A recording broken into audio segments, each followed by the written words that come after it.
semua, perkenalkan nama saya Midali Atia dengan NIM 24022023. Saya adalah seorang mahasiswa di Universitas Negeri Padang, Fakultas Ilmu Pendidikan, Departemen Pendidikan Guru Pendidikan Anak Usia Dini. Pada video kali ini, saya akan membahas materi tentang karya tulis ilmiah dengan beberapa submateri. Yang pertama itu ada konsep dasar ilmiah, definisi, fungsi, tujuan, manfaat, ciri-ciri, karakteristik, dan syarat karya ilmiah agar diakui dari sisi akademik maupun umum. Karya tulis ilmiah juga sering disebut dengan istilah academic writing, karena karya ilmiah lebih sering ditulis di kampus. Dosen dan mahasiswa memiliki kewajiban untuk mengembangkan dan menyebarluaskan ilmu pengetahuan secara tertulis. Baiklah, pada materi pertama, yaitu konsep dasar ilmiah. Pada dasarnya, fitrah manusia itu memiliki sifat rasa ingin tahu atau kuriositas. Oleh karena itu, adanya konsep dasar tulis ilmiah adalah gagasan ide dan karya intelektual yang dituliskan berdasarkan standarisasi yang ditetapkan untuk mengikuti perkembangan ilmiah dan perkembangan pada masyarakat akademis dalam menghasilkan temuan baru yang bersifat ilmiah untuk dimanfaatkan oleh masyarakat umum berupa ilmu pendidikan. Lanjut, materi yang kedua, definisi karya ilmiah.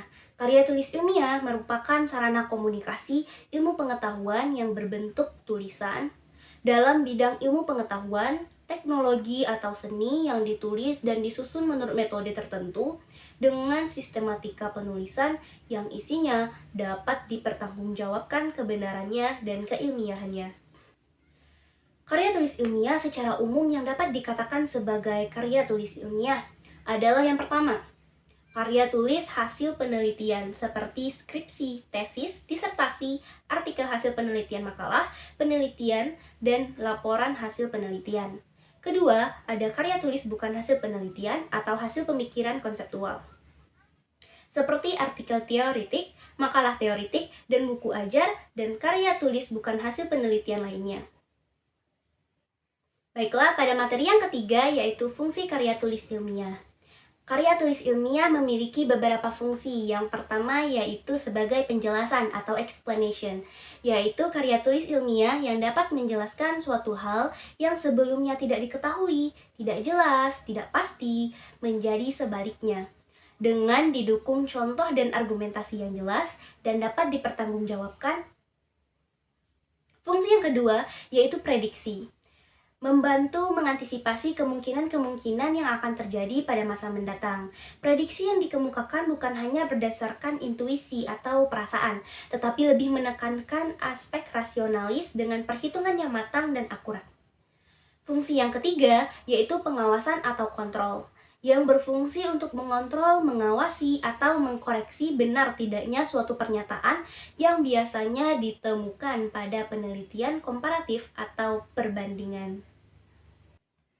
Baiklah, pada materi yang keempat, yaitu tujuan karya tulis ilmiah.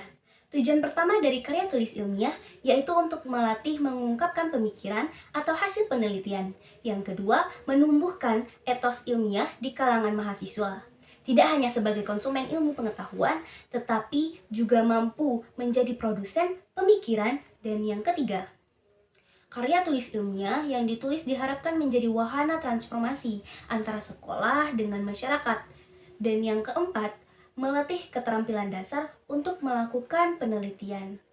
Dan yang kelima, membuktikan potensi dan wawasan ilmiah yang dimiliki mahasiswa dalam menghadapi dan menyelesaikan masalah dalam bentuk karya tulis ilmiah. Baiklah, pada materi yang kelima, yaitu manfaat dari karya tulis ilmiah. Yang pertama itu adalah terlatih mengembangkan keterampilan membaca yang efektif. Dan yang kedua, memperluas cakrawala pengetahuan. Yang ketiga, terlatih mengembangkan hasil bacaan dari berbagai sumber, menyimpulkannya dan mengembangkannya. Dan yang keempat, berkenalan dengan kegiatan perpustakaan seperti mencari bahan bacaan dalam katalog pengarang atau katalog judul buku. Dan yang kelima, memperoleh kepuasan intelektual. Yang keenam, terakhir, meningkatkan keterampilan mengorganisasikan dan menyajikan fakta secara jelas dan sistematis. Baiklah, materi yang selanjutnya yaitu ciri-ciri dari karya tulis ilmiah. Yang pertama, ciri-ciri dari karya tulis ilmiah yaitu sistematis, yaitu topik dan subtopik itu saling berkaitan. Dan yang kedua ada ditulis berdasarkan penalaran yang logis atau masuk akal. Dan yang ketiga, tulisan didukung oleh data yang objektif, yakni teruji kebenarannya secara empiris, yaitu sesuai pengalaman langsung, pengamatan, atau melakukan eksperimen. Lanjut, pada materi yang ketujuh, yaitu karakteristik dari karya tulis ilmiah. Yang pertama itu ada sistematis, yaitu mengikuti pola tertentu, seperti urutan klasifikasi, kausalitas, dan sebagainya. Setiap permasalahan yang diuraikan disusun secara teratur dan tidak tumpang tindih. Yang kedua, yaitu menggunakan bahasa formal atau bahasa baku, sehingga tidak menimbulkan interpretasi lain. Efisiensi hanya mempergunakan kata atau kalimat yang penting dan mudah dipahami. Yang ketiga, yaitu mengacu pada kerangka pemikiran atau teori setiap pernyataan uraian atau simpulan dalam karya tulis ilmiah. Tidak emosional, tidak berargumentatif, tidak persuasif, dan tidak melebih-lebihkan. Yang keempat, yaitu rasional. Karya tulis dikatakan logis apabila data, argumen, dan penjelasan yang dikemukakan diterima oleh akal yang dapat dilihat dari cara berpikir dalam pengambilan kesimpulan. Yang kelima, yaitu objektif. Informasi yang disajikan dalam kerangka ilmiah harus faktual, yaitu menyajikan fakta, sebenarnya dan konkret. Baiklah, materi yang terakhir yaitu syarat karya ilmiah agar diakui dari sisi akademik maupun umum. Yang pertama yaitu mempunyai kompetensi pengetahuan dan konsep keilmuan sesuai bidang keahlian. Yang kedua, mempunyai semangat dan rasa ingin tahu yang sangat tinggi. Yang ketiga, memberikan penilaian yang objektif terhadap masalah yang dikaji. Yang keempat, mempunyai keberanian berkata jujur.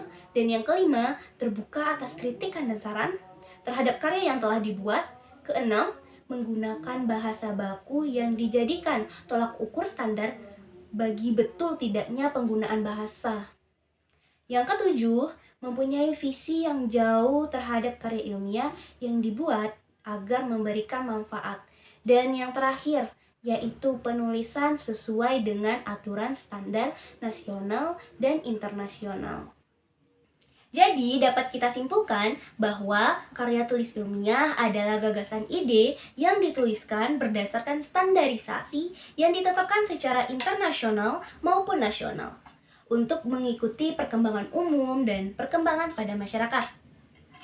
Dampak yang dapat kita rasakan dalam membuat karya tulis ilmiah yaitu dapat mengembangkan keterampilan membaca yang efektif, lalu dapat mengembangkan hasil bacaan dari berbagai sumber dan menyimpulkan, lalu meningkatkan keterampilan dalam menyajikan fakta secara jelas dan sistematis. Baiklah, sekian dari presentasi saya tentang karya tulis ilmiah. Semoga apa yang saya sampaikan dapat teman-teman pahami dan terima kasih atas segala perhatian. Mohon maaf atas segala kekurangan. Saya tutup dengan wassalamualaikum warahmatullahi wabarakatuh.